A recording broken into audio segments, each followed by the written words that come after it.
ഇത്രയും മെസ്സായിട്ട് എൻ്റെ മുറ്റം നിങ്ങൾ കണ്ടിട്ടുണ്ടാവില്ല. ഞാനൊരു സംഭവത്തിൻ്റെ പണിപ്പുരയിലാണ് കേട്ടോ. ക്രിസ്മസ് മാസമാണ്, ആലോചിച്ചാൽ നിങ്ങൾക്ക് മനസ്സിലാവും. പുൽക്കൂട് ഉണ്ടാക്കാനുള്ള പണിപ്പുരയിലാണ്. ഇവിടെ ഞാൻ വൃത്തിയാക്കി തുടങ്ങി തന്നെ ഒരു മിനി ഗാർഡൻ പോലെ സെറ്റ് ചെയ്യാമെന്ന് വിചാരിച്ചിട്ടായിരുന്നു. പക്ഷെ ഞാൻ ആ തീരുമാനം മാറ്റി. കാരണം എപ്പോഴും നമ്മൾ പുൽക്കൂട് അറേഞ്ച് ചെയ്യാറുള്ളത് ഈ ഒരു വശത്ത് തന്നെയാണ്. ഇവിടെ ഈ മിനി ഗാർഡൻ സെറ്റപ്പ് വന്നു കഴിഞ്ഞാൽ ഞാൻ എൻ്റെ പുൽക്കൂടിനെ എവിടെ കൊണ്ട് പ്ലേസ് ചെയ്യും? ഡിസംബർ 25 ഇനി അധികം സമയമില്ലല്ലോ. ഞാൻ ഓർത്തു വന്നാൽ പിന്നെ പുൽക്കൂടിൻ്റെ പണി ഇപ്പം ചെയ്യാം. ഞാൻ ഇന്നലെ രാത്രി മൊത്തം ഇവിടെ തന്നെയൊക്കെയായിരുന്നു.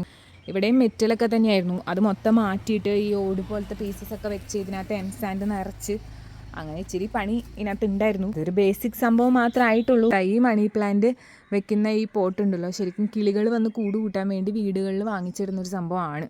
മണി പ്ലാന്റ് ഇങ്ങനെ വെച്ചാൽ ഒരു പ്രത്യേക രസം ഉണ്ടാവും എന്ന് വിചാരിച്ചിട്ട് ഞാൻ മണി പ്ലാന്റ് ഇതിനകത്ത് വെച്ചു. ഇങ്ങനെയൊക്കെയാണ് ഇപ്പോൾ കിടക്കുന്നത്. എല്ലാം നമുക്ക് സെറ്റാക്കി എടുക്കാം. നിങ്ങൾ നിങ്ങളുടെ പുൽക്കൂടിൻ്റെ പണിയൊക്കെ സ്റ്റാർട്ട് ചെയ്തു? എന്തായി?